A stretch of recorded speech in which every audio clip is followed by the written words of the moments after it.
अस्सलाम वालेकुम फ्रेंड्स, मैं हूं मोहसिन रफ़ा और आप लोग देख रहे हैं 24/7 टीचर ऑनलाइन। क्लास चल रही है जी फाइनेंशियल अकाउंटिंग की और टॉपिक है हमारा अकाउंटिंग साइकिल। दोस्तों, अकाउंटिंग साइकिल के हवाले से हमने पिछले 2-3 लेक्चर से अपनी डिस्कशन का आगाज़ किया था और हमने उसमें जो है शुरू में वाउचर को देखा, फिर उसके बाद जो है जर्नल को देखा, उसके बाद हमने लेजर्स को देखा और पिछली क्लास के अंदर हमने ट्रायल बैलेंस को देखा। दोस्तों, आज जो है हम अकाउंटिंग साइकिल की जो एंड प्रोडक्ट है फाइनेंशियल स्टेटमेंट, जिसके अंदर हमारी प्रॉफिट एंड लॉस अकाउंट आता है और बैलेंस शीट आता है, इसके ऊपर बात करेंगे। तो चलिए हम आज की क्लास शुरू करने से पहले देख लेते हैं कि हमने पिछली क्लास के अंदर क्या कवर अप किया था। दोस्तों, हमने पिछली क्लास के अंदर ट्रायल बैलेंस के ऊपर बात की थी और with the help of different ledgers balance we have prepare the trial balance. और मैंने आप लोगों को बताया था कि ये ट्रायल बैलेंस जो है हम लोग क्यों बनाते हैं और इसकी अकाउंटिंग के अंदर क्या अहमियत है। ये सारी जो डिस्कशन है हमने अपनी पिछली क्लास के अंदर की थी। दोस्तों, आज की क्लास में हम लोग बात करने जा रहे हैं जी अपनी दो अहम स्टेटमेंट्स के ऊपर। एक है उसमें प्रॉफिट एंड लॉस स्टेटमेंट और दूसरी है बैलेंस शीट। दोस्तों, इसके ऊपर आज हम जो है अपनी बात शुरू करेंगे और ये हमारी अकाउंटिंग साइकिल की जो है वो एंड प्रोडक्ट है। दोस्तों, मैं आपको ये समझाने के लिए जो है स्टेटमेंट इसकी हम एक एग्जांपल ले लेते हैं और with the help of this example I will tell you के how to prepare the profit and loss account and the balance sheet. इसके लिए हम लोगों ने एक ट्रायल बैलेंस लिया है। जैसे हमने पिछली क्लास के अंदर एक ट्रायल बैलेंस पढ़ा था, इसमें सेल्स है हमारे पास 2,04,000 की, इसमें कैपिटल है हमारे पास 1,20,000 का, बैंक ओवरड्राफ्ट है जी, ये भी हमारे लोन ही होते हैं 1,03,560 के, फंड क्रेडिटर हैं 1,20,000 के, इसमें हमारे पास स्टॉक है 1/1/2006 का, वह है 60,400 का। उसके बाद हमारे पास परचेजिज हैं, परचेजिज जो हैं वो हमारे पास 2,31,600 की हैं, फंड डेबिटर हैं 1,09,600 के, रिटर्न इनवर्ड है, मतलब हमारी तरफ ये चीज़ें रिटर्न हुई हैं 3,640 की, जनरल एक्सपेंसिव हैं 6,980 के, प्लांट है 22,620 का, वेजिज एंड सैलरीज हैं 16,740 का, बिल्डिंग है जी 50,000 की, कैश इन हैंड 680 है, कैश एट बैंक 8,720 है, ड्राइंग्स जो हैं वो हमारे पास 16,960 की है, मोटिव एंड पावर जो है वो हमारे पास 2300 का है, डक एंड क्लियरिंग चार्जेस जो हैं वो 1,300 के हैं, कोल गैस एंड वाटर के जो चार्जेस हैं वो 1,700 हैं, सैलरीज जो हैं वो इसमें 9,820 की हैं और इंटरेस्ट ऑन ओवरड्राफ्ट के हमने जो कैपिटल लिया हुआ है या जो लोन लिया हुआ है उसके ऊपर जो है वो इंटरेस्ट है और वो इंटरेस्ट जो है वो है 4,440 रुपये। और जब हमने दोनों साइडों का टोटल किया तो ये 5,47,560 है और क्रेडिट साइड का भी 5,47,560 है। हमने करना क्या है, following is the trial balance of the Rahman end fund for the year 2006 का जी हमारे पास ये जो है एक ट्रायल बैलेंस है। एडजस्टमेंट है, इसके अंदर एक एक्स्ट्रा इन्फॉर्मेशन दी हुई है। क्लोजिंग स्टॉक जो है वो है हमारे पास 40,000 का। रिक्वायरमेंट क्या है जी, you are required to prepare the profit and loss account for the year ended 31/12/2006 and the balance sheet at that date, और हमने साथ ही जो है उसकी बैलेंस शीट भी बनानी है। तो दोस्तों, हमने ये दो स्टेटमेंट बनानी है, एक हमारी प्रॉफिट एंड लॉस अकाउंट है और दूसरी जो है वो हमारी बैलेंस शीट है। दोस्तों, ये दोनों स्टेटमेंट बनाने से पहले मैं आपको बताता चलूं कि हमें ये सबसे पहले जो है इस ट्रायल बैलेंस के अंदर जो आइटम दिए गए हैं उनका ये पता हो कि कौन सा आइटम जो है वो हमारा प्रॉफिट एंड लॉस अकाउंट का है और कौन सा आइटम जो है वो हमारा बैलेंस शीट का है।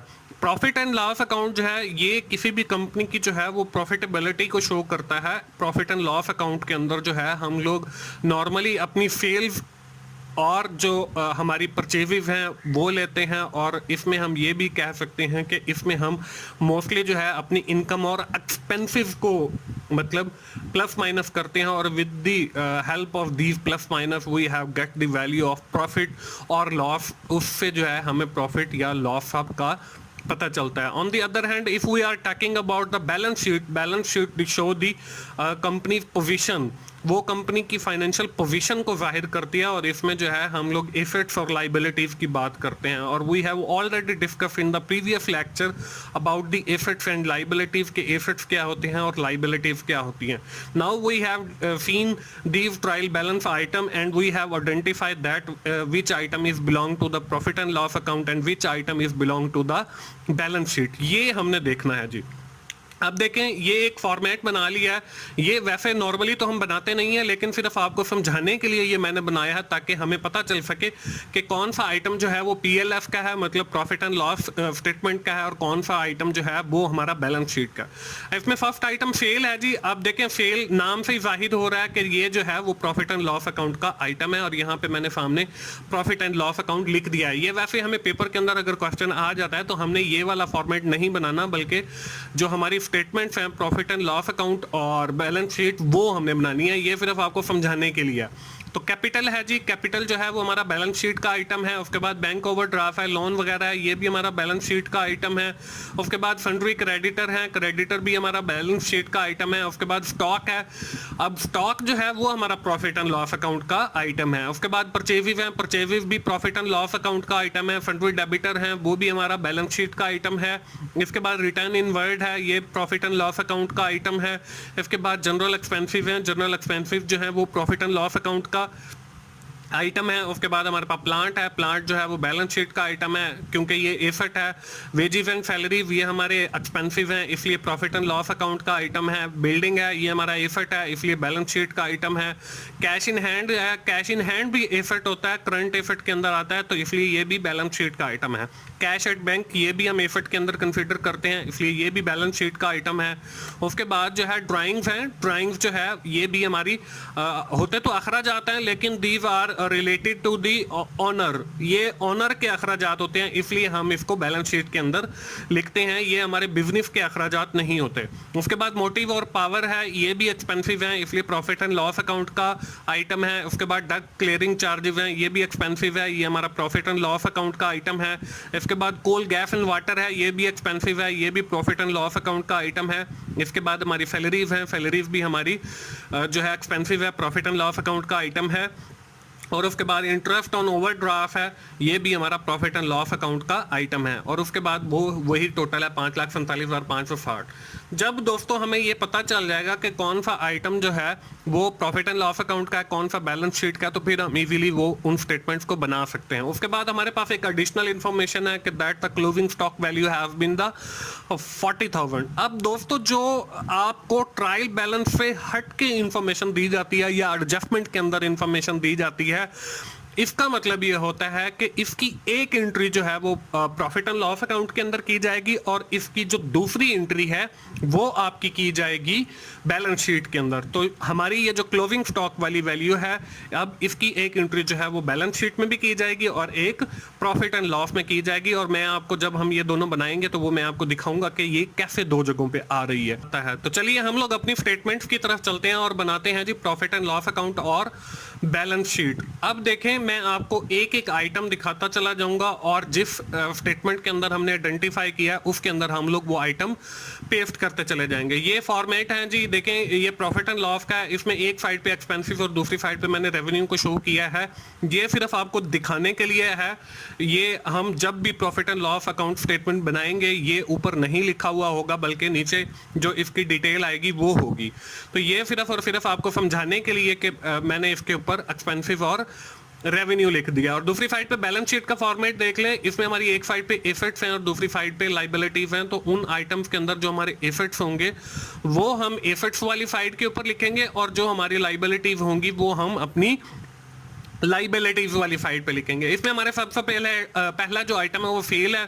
फेल हमने कहा था कि ये हमारे प्रॉफिट एंड लॉस अकाउंट का आइटम है, तो हम जो है रेवेन्यू वाली साइड के ऊपर जो है अपनी फेल को लिख लेते हैं।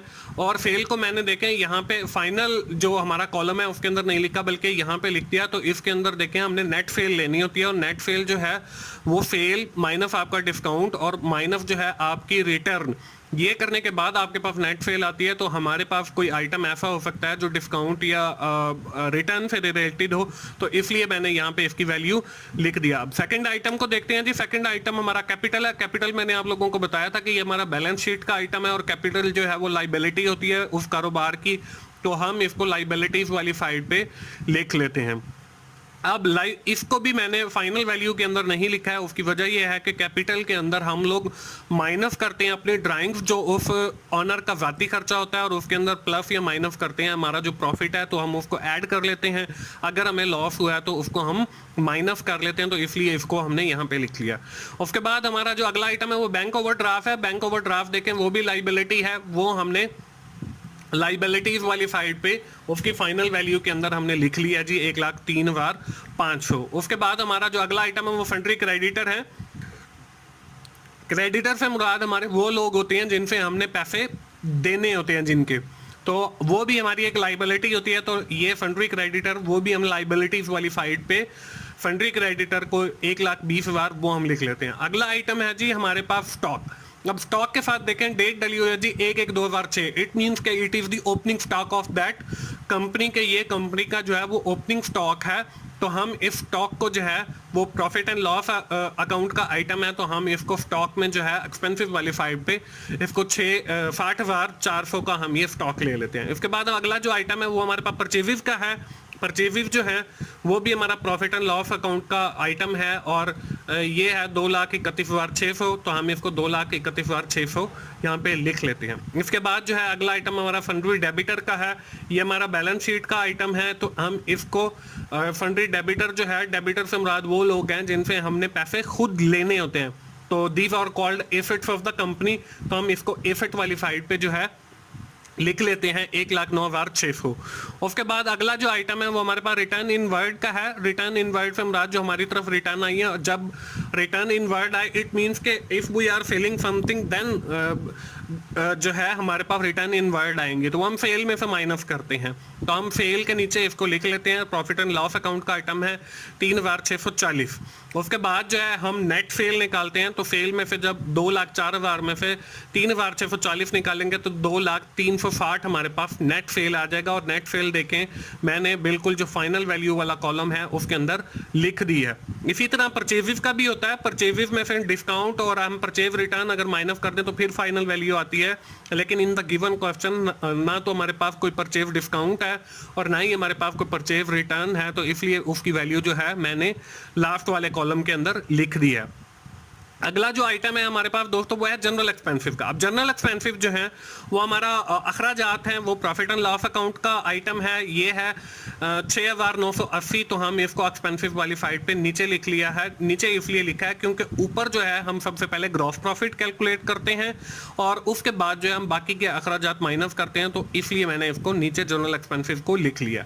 इसके बाद जो अगला है आइटम हमारे पास प्लांट का है। प्लांट जो है वो नाम से जाहिर है कि एसेट है कंपनी का, तो एसेट वाली साइड पे हम लोग 22,620 को हम लिख लेते हैं। उसके बाद जो अगला आइटम है वो हमारे पास वेजेस एंड सैलरीज का है। वेजेस एंड सैलरीज जो है वो हमारे एक्सपेंसिव हैं, इसलिए ये प्रॉफिट एंड लॉस अकाउंट का आइटम है। ये हम प्रॉफिट एंड लॉस अकाउंट में एक्सपेंसिव वाली साइड पे सैलरीज एंड वेजेस लिख लेते हैं। अब इनको मैंने ऊपर लिखा है क्योंकि ये हमारे डायरेक्ट एक्सपेंसिव है। अगर यहाँ पे सैलरीज एंड वेजेस होता तो वो हमारे इनडायरेक्ट एक्सपेंसिव होते।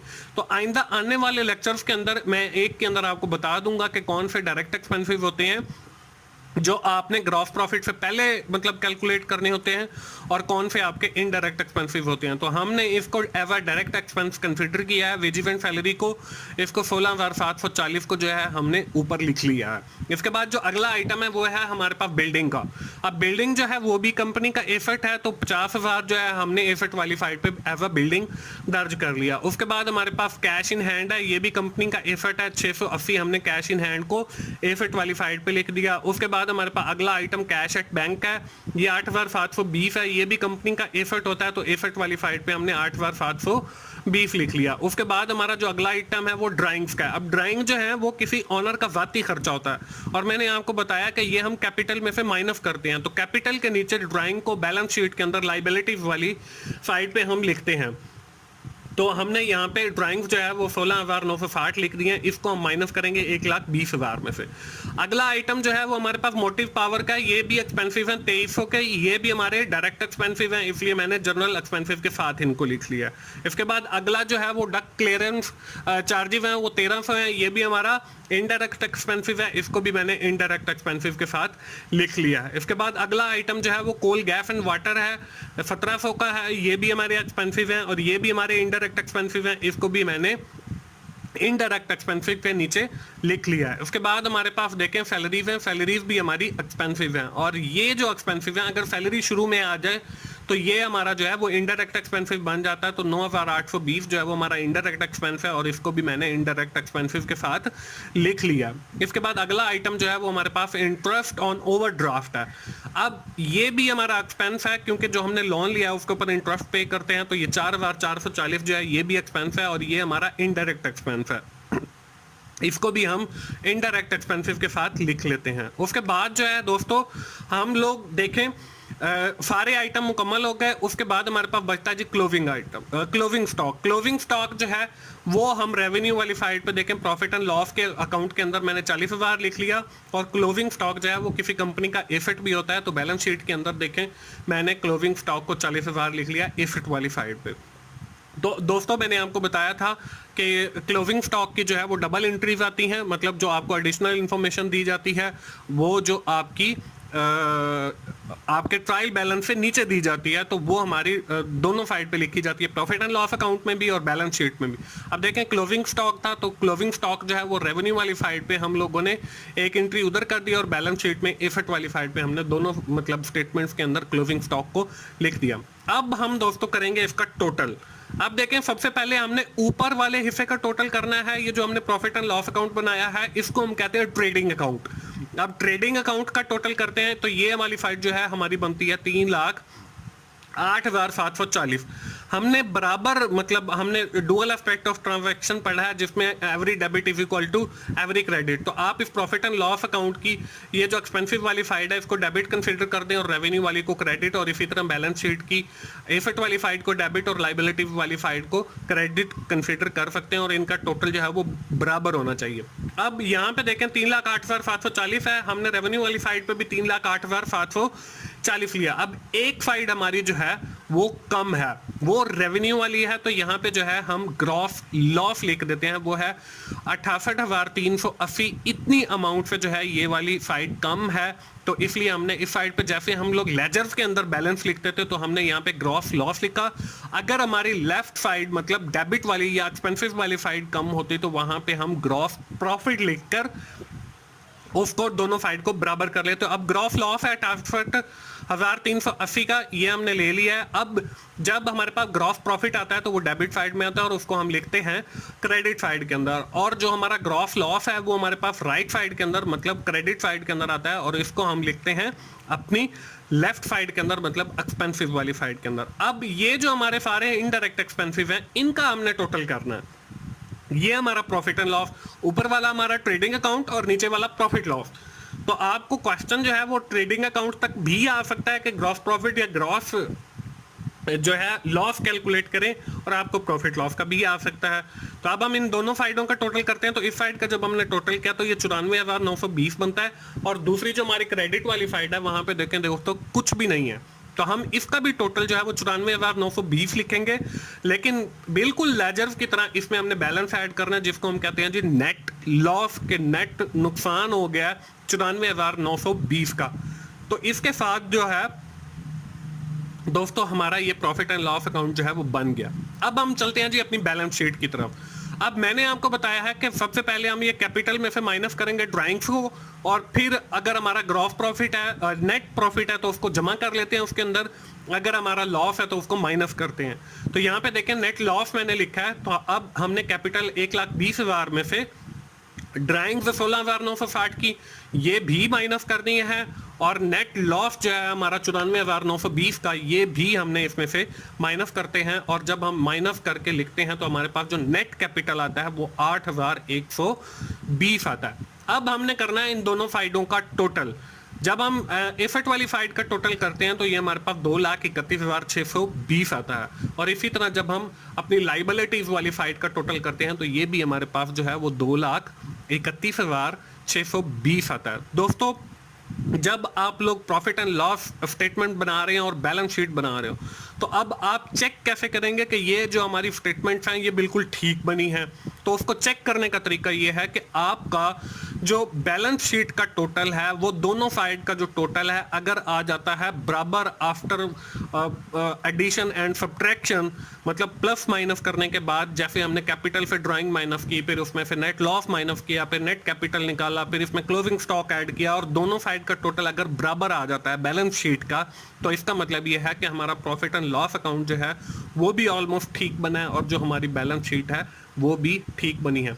तो दोस्तों, ये है हमारा प्रॉफिट एंड लॉस अकाउंट और बैलेंस शीट। तो मुझे उम्मीद है आप लोगों को ये दोनों जो स्टेटमेंट्स हैं ये समझ आ गई होंगी। इन दोनों को समझना बहुत ज़रूरी है क्योंकि आपके पेपर्स के अंदर जो है मोस्टली यही चीज़ें बनाने को आती हैं और आपने यही प्रॉफिट एंड लॉस अकाउंट या ट्रेडिंग अकाउंट या आपने बैलेंस शीट बनानी होती है। तो दोस्तों, अब बारी आ जाती है जी आपको जज करने की, आपकी परफॉर्मेंस को जज करने की कि आज का जो लेक्चर है वो आप लोगों को समझ आ गया। तो उसके लिए हम लोग करते हैं जी एक एक्सरसाइज। एक्सरसाइज क्या है जी? एक्सरसाइज है जी, the following balance are taken from the books of mister Raza and company at the end of first year trading 31/12/2018 का। ये हमारे पास एक ट्रायल बैलेंस है। इसके अंदर सेल 40,000 की है, परचेज 18,500 की है, वेजेस एंड सैलरीज हैं 5100 की, रिपेयर एंड मेंटेनेंस एक्सपेंसिव हैं 1300 के, हीटिंग एंड लाइटिंग है 900 की, जनरल एक्सपेंसिव 1200 के हैं, इंश्योरेंस 800 की है, कैश इन हैंड 1300 है, कैश एट बैंक 2200 है, ट्रेड रिसीवेबल 4100 है, ट्रेड पेएबल 3400 है, प्रीमिसिस जो हैं वो हमारे पास 30,000 के हैं और फर्नीचर एंड फिटिंग है वो 10,000 की है और कैपिटल जो है वो हमारे पास 52,000 है ऑन जनवरी 2018 और ड्राइंग्स जो है वो 1200 की है। अगर हम ट्रायल बैलेंस का टोटल करते हैं 95,400 और 95,400 क्रेडिट साइड में। आगे हमें कुछ एडिशनल इन्फॉर्मेशन दी हुई है जी। एडिशनल इन्फॉर्मेशन क्या है? Inventory at December 2014 was valued at 4500 के। हमारी जो क्लोजिंग स्टॉक है, जैसे हमने पिछली अपनी आज वाली लेक्चर के अंदर देखा वो 40,000 था, तो यहाँ पे 4500 जो है वो हमारा क्लोजिंग स्टॉक या इन्वेंट्री है। रिक्वायर क्या है जी? प्रिपेयर इनकम स्टेटमेंट या profit and loss statement for the year 31 December 2018 and prepare a balance sheet as at 31/12/2018।